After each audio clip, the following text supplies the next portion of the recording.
Good morning everyone. আজ বৃহস্পতিবার, নতুন একটা ভিডিওতে তোমাদের অনেক অনেক ওয়েলকাম। এখন বাজে সকাল ঠিক 6টা।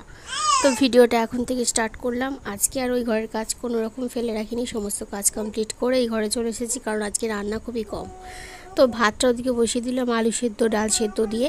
আর এখানে দেখো এখন আমি পটল কেটে নিচ্ছি। কালকে কিছু পটল আনা হয়েছিল, সেগুলোকে ভাজা করা হয়েছিল অল্প করে, তো আজকেও ভাজাই করা হবে।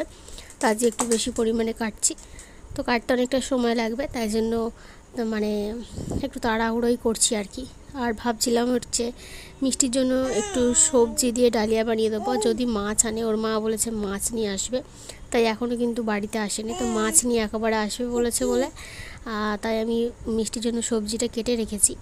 তো দেখি মাছ যদি আনে তো মাছ দিয়ে ঝোল করে দেবো, আর না হলে কিন্তু ওই সবজি দিয়ে ওকে একটু ডালিয়া করে দেবো। তো এই তো আজকে রান্নাবান্না। তো আর যদি মাছ আনে আমাদের ঝাল করা হবে। আর এই যে দেখো এখন ভাতটা ফুটে গেছে, আমার ওদিকে পটলগুলো কেটে নুন হলুদ মাখানো হয়ে গেছে। আর এখানে দেখো আমি এখন চা করে নিচ্ছি।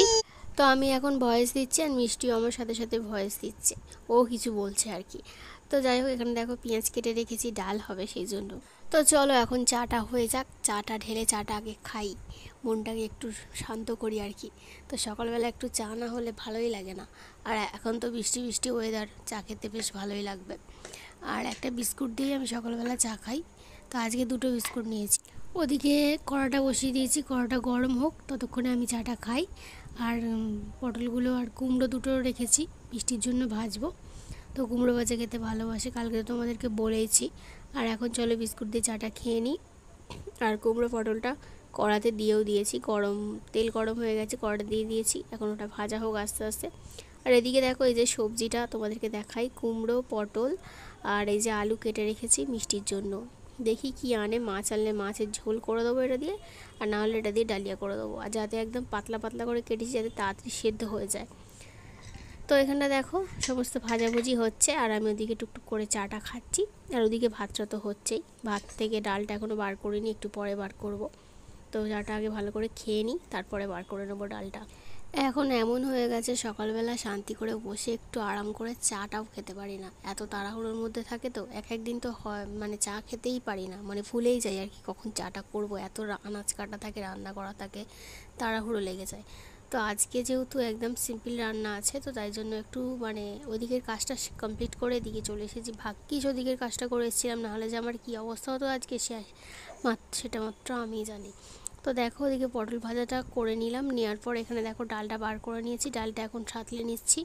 তো একটু পেঁয়াজ শুকনো লঙ্কা পাঁচ ফোড়ন দিয়ে ডালটা সাঁতলালাম। আর ওদিকে ভাতটা হয়েও এসেছে, তো ভাতটা এখন উপর দিয়ে দেবো, দিয়ে ওর জন্য ভাতটা বেড়ে রাখবো, যেটা ও নিয়ে যাবে।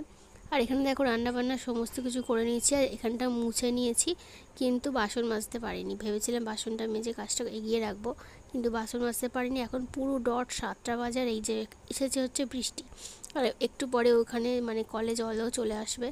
তো ভাবছি কি করে এখন বাসনটা মাজতে যাব, বেশি ভেজাও তো ঠিক নয়, তাই না? তাই জন্য ভিজবো না। আর দুদিন ধরে ঠান্ডা ঠান্ডা ওয়েদারও আছে, ঠান্ডা যদি লেগে যায় তখন অসুবিধা হয়ে যাবে, তো তাই জন্য ভিজবো না। তারপরে দেখো মানে কোনো রকমের বৃষ্টিটা থামতে বাসনটা মেজেছি, জলগুলোকে তুলেছি। আর এখানে দেখো ওর মাছ নিয়ে চলে এসেছে 7:30টার সময়। তো এখন মাছগুলো মানে এখানটা পরিষ্কার করে নিয়েছিলাম, বাসনও মাজা হয়ে গেছিলো, তবু ভালো করে এখন দেখো মাছগুলোকে ভেজে নিচ্ছি। মাছটাকে আমাদের ঝাল করব, আর মিষ্টির জন্য তো ঝোল করব, তোমাদেরকে তো আগেই বলেছি। আর অল্প একটু চিংড়ি মাছ এনেছে, ওটা থাকবে, ভেজে রেখে দেবো, ওটা কালকে কিছু করা হবে, কিছু তরকারিতে দেওয়া হবে আর কি। তো আমি যেহেতু জামা কাপড় ধুচ্ছিলাম যখন ওর মা এসেছে চান করার জন্য আর কি, জামা কাপড় যেগুলো থাকে মিষ্টির বাবার আমার সমস্ত কিছু কেচে তারপরে চানটা করতে যাই। তো কালকে কাচিনি, দুদিন ধরে কাচা হয়নি, তো একটু কিছু জামা কাপড় জমে গেছিলো, তার জন্য ভাবলাম কেচে দিই। তো ওর মা বলছিল যে তুমি তাহলে কেচে নাও, তাহলে আমি তাহলে রান্নাটা করছি। তো যেহেতু মিষ্টির ঝোলটা করবো, তো তাই জন্য আমি বললাম যে ঠিক আছে আমি রান্নাটা করছি, তুমি চানটা বরঞ্চ করে নাও, করে পুজো টুজো করে নাও। তো এই তো তারপরে দেখো আনাজ টানাজ কেটে তাড়াহুড়ো করে রান্নাবান্না বসিয়ে দিয়েছি। আর এখন ওই প্রায় 8টা মতো বাজতে যায়, তো রান্না খুব তাড়াতাড়ি হয়ে যাবে, অসুবিধা হবে না।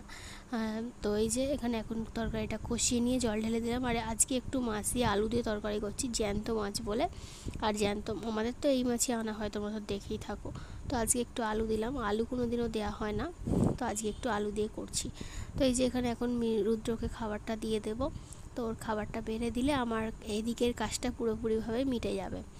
তারপরে মানে খাবার দেওয়ার আগে আমি কিন্তু ওই ঘর থেকে পুজো করে এসেছি, তো সেসব কিছু আর তোমাদের সাথে শেয়ার করা হয়নি। তো আজকে যেহেতু বৃহস্পতিবার একটু ফুল দিয়ে পুজো করেছি ভালোভাবে। তো আর এখানে দেখো মিষ্টির ঝোলটাও করে রেখে দিলাম, আর আমার জন্য একটু মাছের তেল রেখেছি, সেটাতে আমি ভাত খাবো। আর এই যে ওর টিফিন বক্স রেডি করে দিয়েছি, আর এখানে দেখো ওর মা আমাদের দুজনকে মুড়ি দিয়ে দিচ্ছে। তবে মুড়িটা দুজনের জন্য নামেই বাড়ছে, মুড়িটা কিন্তু রুদ্র খায়নি, রুদ্র এমনি তাড়াহুড়ো করে কাজে চলে গেছিলো। আর ও রাস্তায় যেতে যেতে একটা পাউরুটি কিনেছিল, সেটা খেয়েছিল। আর এই যে এখন দেখো এই মুড়ি বেড়ে নেওয়া হচ্ছে, তো মুড়ি খাবো। তো চলো আমরা খেয়ে নিই। আর এখানটা দেখো মিষ্টি এখন বসেছে হচ্ছে পটিতে, তো ওকে জোর করে পটিতে বসানো হয়েছে, কিন্তু ও একটুও পটি করেনি, খালি উঠে পড়ার চেষ্টা করছে। তারপরে দেখো পটি করেনি বলে আমি ওকে ঘুম পাড়িয়ে দিয়েছি, কিন্তু ঘুমিয়ে পড়েছে। আর তার 1-2 ঘন্টা পরে মিষ্টি ঘুম থেকে উঠেছে, এখন ওই 12টা মতো বাজে। তো মিষ্টিকে এবার এখন ভাত খাওয়াবো, তাই জন্য মিষ্টি উঠে পড়েছে। মিষ্টিকে এখন একটু জল খাইয়ে দিই, আর জল খাইয়ে পটিতে বসাতেও কিন্তু পটি করে নিয়েছিল, তারপরে কিন্তু ভাত খেতে বসেছিল। তো চলো আজকে মিষ্টির লাঞ্চে কী আছে সেটা তোমাদের সাথে শেয়ার করে দিই। মিষ্টির জন্য আছে কুমড়ো ভাজা, ভাত, আর এই যে হচ্ছে মাছের ঝোল। তো মাছের ঝোলটা অনেকটাই হয়ে গেছে, তবে বা মানে অল্প করে দিয়েছিলাম, কারণ এতটা সবজি ঝোল ও তো খেতে পারবে না, তো সেই জন্যই অল্প করে দিয়েছি। আর মানে সবজিগুলো একটু বেছে বেছে দিয়েছিলাম আর কি, আর বাদবাকি যেটা ছিল সেটা আমরা খেয়ে নিয়েছি। তো এই তো, আর মাছটা কিন্তু গোটা ওকে খাওয়ারও চেষ্টা করেছি, ও কিন্তু গোটাই খেয়েছিল, খালি ওই ছালটা আমি খেয়ে নিয়েছিলাম। ওটা আর মানে নষ্ট তো করা যায় না, তাই জন্য আমি ওটা খেয়ে নিয়েছি, ওকে ছালটা দিইনি। তো এই তো, তো চলো এখন ভালো মতো করে মাখিয়ে নিই, মাখিয়ে ওকে এখন ভালো করে খাইয়ে দিই। খাওয়া দাওয়া করার পরে মা সেদিনকে 2টো লেবু এনেছিল, ভাবছি ওকে আজকে একটা কেটে দেবো। আগের দিনকে একটা কেটেছিলাম, তবে ও কিন্তু গোটা লেবুটা খেতে পারেনি, ভীষণই মানে ওর কষ্ট হয়ে গেছিলো খেতে গিয়ে। তারপরে বাকি একটুখানি ছিল, সেটা আমি খেয়ে নিয়েছি। আর তাই জন্য দেখো ওকে আজকে আর গোটা লেবু দেবো না, আধখানাই দেবো। তো সেটাই ঠিক করেছি, কারণ ও যেহেতু খেতে পারছে না, বেকার ওকে জোর করে খাইয়ে কোনো লাভ নেই। আর কালকে ওকে আমি ঘি দিয়ে ভাত খাইয়েছিলাম বলে লেবুটা দিইনি, আর যে মাছের ঝোল দিয়ে ভাত খেয়েছে বলে লেবুটা দিয়েছি প্রায় আধ ঘন্টা পরে খাওয়ার। আর এখন দেখো আমি ভাত খেয়ে নেবো। আমি এই যে পটল ভাজা, মাছের তেলটা রেখেছিলাম ওইটা, আর মাছের যে ঝাল করেছিল 1 পিস মাছ দিয়ে আমি এখন ভাত খেয়ে নেবো। তো মাছের তেল হলে আমার আর কিছু লাগে না, তো এই দিয়েই আমার ভাত খাওয়া হয়ে যাবে। তো চলো আমরা এখন খেয়ে নিই, আবার তোমাদের সাথে দেখা করব বিকালবেলায়। এখন খেয়ে দিয়ে একটু ঘুমিয়ে নেবো। আর আজকে না অনেকক্ষণ ঘুমিয়েছিলাম মিষ্টি আর আমি দুজনে মিলে। আর আমি যেই উঠে পড়েছি, তারপরে মিষ্টি উঠে পড়েছে। তারপরে দেখো উঠে ঘুম থেকে উঠে 10-15 মিনিট পরে আমি দেখো এখন মিষ্টির জন্য বানাচ্ছি হচ্ছে সুজি। তো এই যে দেখো সুজিটা একটু ঠান্ডা হওয়ার পরে ওর মা মানে মিষ্টিকে খাওয়াতে এলো, তবে ও যে খেলো, এই যে দেখো আবার গাল থেকে বার করে দিচ্ছে। তখন ওর খেতে ভালো লাগেনি, ঘুম থেকে কিছুক্ষণ আগে উঠেছে বলে। আর এখানটা দেখো আমি চা করেছি, চা খেয়ে নিচ্ছি বিকালবেলা। আর এই যে এখন দেখো ওকে খাওয়াবো হচ্ছে সেই সুজিটা। তো ও যেহেতু তখন খায়নি, তাই জন্য ওটাকে ঢেলে রেখেছিলাম বাটিতে, আর ওই বাটিটা ধুয়ে দিয়েছিলাম। তো এখন ওকে খাইয়ে দেবো। ওকে খাওয়ানোর সময় ও কিন্তু খেয়ে নিয়েছিল সুজিটা, তখন খিদে পায়নি বলে খায়নি। আর 6টার দিকে মানে ওকে খাইয়ে দিয়েছি। আর এখন ওই 6:45 মতো বাজে, আমি দেখো মুড়ি খেতে বসেছি, আর ও দেখো মুড়িটার দিকে দেখছে, ও মানে মুড়িটা ধরে টান দেবে, দেখো না খালি ওর কাণ্ড। তো এরকমটা সবসময়তেই করে থাকে। কেউ যখনই মুড়ি বাড়ুক না কেন, ও আগে কিন্তু 1 মুঠো মুড়ি তুলে ছড়াবে, তারপরেও যদি ওকে মানে ছড়াতে দেওয়া হয়, এই যে দেখো এরকম করে ছড়িয়ে ছড়িয়ে লাস্টে বাটিটা ধরেই উল্টে দেবে। তো এরকমটাই করে থাকে সবসময়।